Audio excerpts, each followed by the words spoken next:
Warning: our YouTube channel and its videos may contain scenes, language, and content that may not be appropriate for all audiences. These videos include surveillance footage, undercover pursuit of suspects, actual police and rescue operations, and fearless confrontations.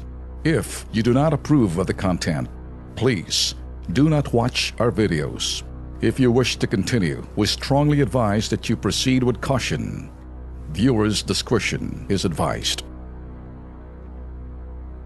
Mga residente ho ng Taguig City nagre-reklamo. Street lights daw ho nila, dyan ho sa kanila pong barangay, abay palyado kapag gabi. Kaya marami daw ho mga nangyayari pong mga krimen. Panuorin natin.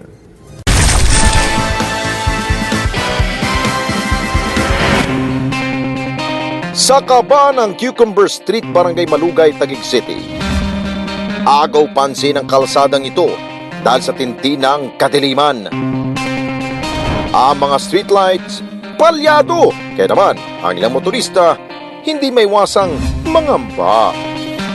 Ayon kay Mang Tony, isang tricycle driver, 5 buwan na raw nilang hindi nasisilayan ang liwanag. Ito po bang lugar na to matagal nang walang ilaw? Mga 4 to 5 months po. Nagsimula raw ito nang masirang streetlights sa lugar dahil sa landslide. Ang labis pa nila yung kinatatakot, minsan na rin daw may nangyaring krimen sa lugar. Na ang mga sangkot, riding in tandem. Kaya naman, ang kanilang hiling sa lokal na pamahalaan ng Taguig City, aksyonan ang problema. Mas maganda siguro kung malagyan ng ilaw yan. Naku Ben, importante talagang ilaw dyan po sa Taguig City Pero nakausap ho ng ating pong team, ito pong si Councilor Edwin Jojo Eron. At sabi ho niya, ito po yung ikalawang distrito ng Taguig. Sabi niya, meron naman daw silang ginawa ho dyang pailaw sa lugar. Yun nga lang, ang sinasabi ho nila, meron daw ilang pong mga kababayan ho natin na nagnanakaw ng kuryente. Yan ang problema. So ang ginawa ho nila, tinigil ho nila yung daloy ng kuryente ho dyan. No. So kaya, ang mga kababayan natin na imbes na maglakad ho dyan sa lugar na natatakot na. Siguro, gawin siguro ninyo, sir, double purpose. Ilawan, maglagay ka ng bantay para hindi manakaw yung kuryente.